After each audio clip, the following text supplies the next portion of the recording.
Tuhan bersamamu.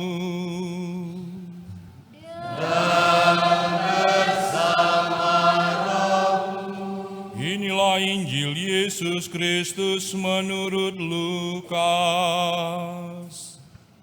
Dimuliakanlah Tuhan.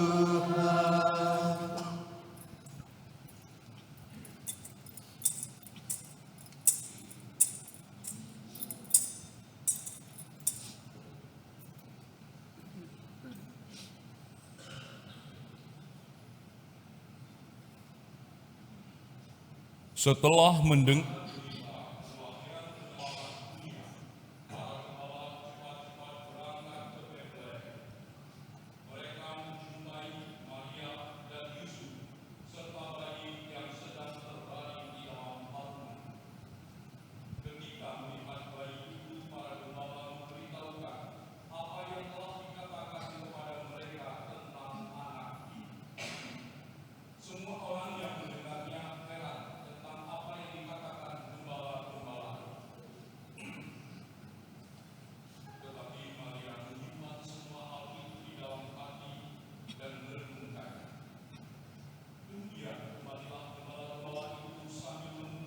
memuliakan Allah, karena segala sesuatu yang mereka dengar dan mereka lihat, semuanya sesuai dengan apa yang telah dikatakan kepada mereka. Ketika genap 8 hari, anak itu harus disunatkan, dan ia diberi nama Yesus, yaitu nama yang disebut oleh malaikat sebelum ia dikandung ibunya. Demikianlah sabda Tuhan. Terpujilah Kristus.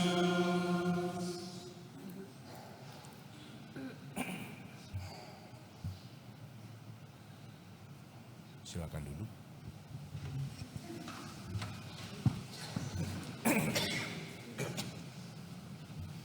Para romo, suster, bapak ibu, saudara-saudari yang terkasih dalam Kristus, selamat pagi. Selamat Natal dan Tahun Baru. Pertama-tama terima kasih Romo Sony. Romo Roni, Sony terusnya. Romo Roni yang telah mengizinkan saya ikut ambil bagian dalam Ekaresti ini. Dari kemarin, dan juga Romo Kade, terima kasih juga karena dia tuan rumah di sini ya. Ya, anak paroki katanya di sini. Saya tamu di sini, saya berasal dari Palembang ya. Jauh ya. Pernah ada yang pernah ke Palembang? Belum ya. Kalau belum boleh berkunjung ke Palembang. Nah, saya dari Palembang, kebetulan kemarin ada acara perkawinan, saya ikut hadir dan sekalian liburan. Nah, kami menginap di Uma Nugraha di sana. Nah, waktu pertama datang kemarin ketemu, saya melihat ada ternyata tidak hanya kami, karena itu model villa kan, banyak bule juga di sana. Saya ketemu ada seorang cewek, saya sapalah, "Hei Nona," ya kan. Nah, kalau si orang timur katanya Nona gitu kan. Ini terjemahan saya saja ya. "Apa kabar? Dari mana?" Dia mengatakan dia berasal dari Rusia. Ternyata ada orang Rusia di sini. Dia menjawab cukup ramah sebenarnya. Tapi saya yakin kalau itu yang menanya Romo Roni pasti akan lebih ramah lagi dia ya. Karena lebih muda kan Romo Roni kan. Dia pikir ini, orang tua ini ngapain ini bertanya-tanya ini, kepo sekali. Dan dia kami dialog sedikit lah. Tetapi tidak lama kemudian agak siangnya saya ketemu dengan tamu lain lagi. Dan saya tanya, ternyata dia adalah orang Ukraina. Nah, saya agak kaget. Ukraina dengan Rusia ini lagi perang ini ya, larinya ke Indonesia mungkin ya. Nah, saya tanya, dan dia sudah 1 tahun rupanya nginap di situ. Sementara yang pertama tadi baru 1 bulan, dan katanya masih akan nambah lagi beberapa bulan ke depan katanya. Dan saya mulai berpikir, memang kayaknya cocok Bali ini menjadi tempat mereka rukun-rukun baik-baik itu berdamai ya. karena mereka tidak mempedulikan lagi perang gitu kan. Nah, jadi saya pikir bisa jadi Bali ini memang tempat perdamaian. Nah, bagaimana Bapak Ibu, setuju kan? Nah, ya itu, tapi kan harus kita perjuangkan juga, artinya kan menjadi tempat yang damai, yang nyaman. Nah, hari ini juga menurut saya kan kita merayakan perdamaian dunia. Maka sudah menjadi tanggung jawab kita memang juga untuk menciptakan perdamaian. Situasinya sudah terkondisikan dengan ada orang datang dari berbagai daerah, merasa nyaman, merasa damai tinggal di sini, bisa berlibur. Tentu kita harus berjuang juga. Tetapi menurut saya yang penting juga adalah ya kita masing-masing berjuang untuk membangun perdamaian itu. Mulai dari diri kita. Sebelum Natal biasanya kita mengaku dosa, itu juga berdamai ya. Berdamai dengan Tuhan, berdamai dengan diri sendiri. Saya yakin kalau ada kedamaian dalam diri kita, akan lebih mudah juga menciptakan kedamaian di luar diri kita, pelan-pelan meluas. Dan kalau semua orang dipenuhi kedamaian, saya yakin juga ya dunia ini akan menjadi lebih damai sebenarnya. Selain kita terus-menerus untuk berdoa, untuk membangun perdamaian. Maka salah satu pesan saya kira dari perayaan tahun baru ini, karena salah satu intensinya adalah perdamaian dunia, mari kita berdoa mulai dari diri kita dan juga akhirnya kita luaskan, berdamai mendoakan dunia kita ini yang saat ini yang masih banyak perang ya. Ukraina sama Rusia belum selesai juga, di Israel, Palestina juga belum selesai, belum lagi di sana sini mulai ada perang-perang dingin yang bisa tidak hati-hati bisa terjadi perang dunia. Nah, maka kita ya terus-menerus berdoa. Dan saya mendengar bahwa situasi ini juga yang membuat Paus akhirnya mencanangkan tahun ini sebagai tahun ya jubileum ya. Jubileum itu sebenarnya katanya 25 tahun sekali. Jubileum itu adalah tahun kalau zaman tradisi orang Yahudi itu ya tahun perdamaian juga, kalau budak-budak dibebaskan, kalau dulu masih perbudakan masih oke, masih sah. Dan kemudian juga hutang-hutang dihapuskan. Nah, tetapi akhirnya diangkat menjadi semacam perdamaian di dalam gereja.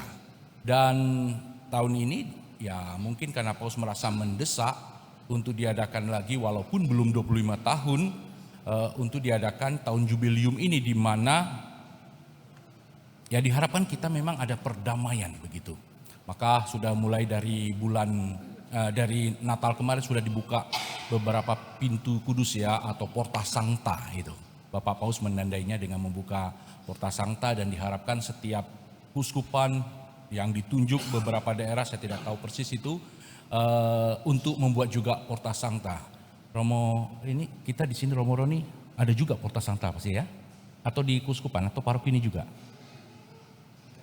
Oh, di katedral. Nah, Bapak Ibu silakan mengunjungi dan boleh berziarah beberapa tempat, biasanya disarankan begitu, dengan intensi kita untuk membangun ya, mendoakan dunia, bersikap juga ya perdamaian, kita sendiri berdamai dengan Tuhan, mohon berkat Tuhan. Ini menjadi peziarahan pengharapan katanya.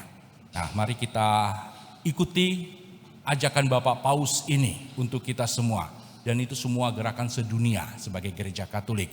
Dan setiap keuskupan dibuat setiap masing-masing ya uskup bisa menentukan mana saja. Tadi Romo Roni mengatakan di katedral. Nah, bisa sekali-sekali mengunjungi katedral dengan intensi ya perdamaian salah satunya. Nah, saya harap ini juga menjadi tahun rahmat bagi kita semua ya. Tahun yang penuh rahmat, tahun yang penuh kedamaian di dalam kehidupan kita. Dan tidak lupa hari ini sebenarnya Hari Raya Santa Maria Bunda Allah. Jadi perayaan luar biasa menurut saya. Dan ini gelar terbesar Bunda Maria. Mengapa? Karena yang dilahirkan adalah putra Allah sendiri. Maka dia disebut Bunda Allah, walaupun Maria tidak pernah menjadi Allah. Bagi kita Maria tetap seorang manusia, tetapi yang istimewa, sangat luar biasa.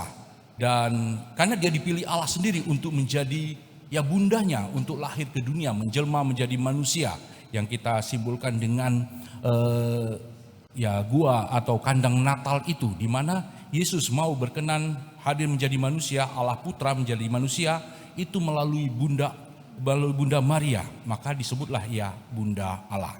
Nah, dalam konteks ini perjalanan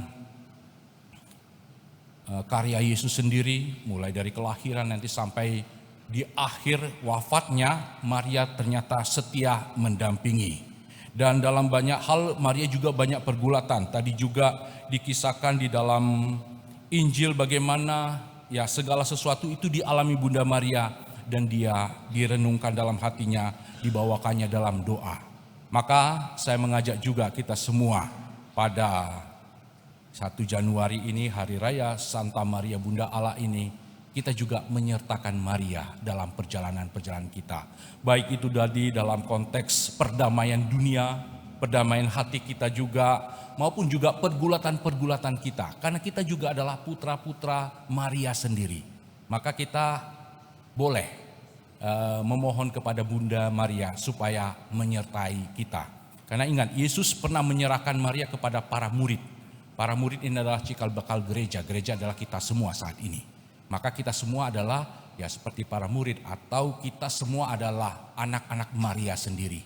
Maka ya kalau ada pergulatan, ada perjuangan, ada keluh kesah, ada pengharapan, apa saja itu kita boleh memohonkan, mengajak Bunda Maria, membantu kita, mengajak Bunda Maria berdoa, membantu kita, menolong kita. Saya senang tadi sebelum Ekaristi ini saya mendengar sudah ada rosario ya. Nah itu luar biasa juga. Berdoa bersama Bunda Maria, memohonkan banyak berkat bagi kita semua. Semoga di tahun 2025 ini memang menjadi tahun yang penuh rahmat, tahun yang penuh kedamaian, tahun yang penuh berkat bagi kita, bagi keluarga kita, bagi anak-anak kita yang ada di sini maupun mungkin juga ada yang di rantauan, bagi ya seluruh dunia sendiri. Dan dengan doa-doa Bunda Maria, semoga kita juga senantiasa dapat pelindungan Tuhan. Tuhan memberkati.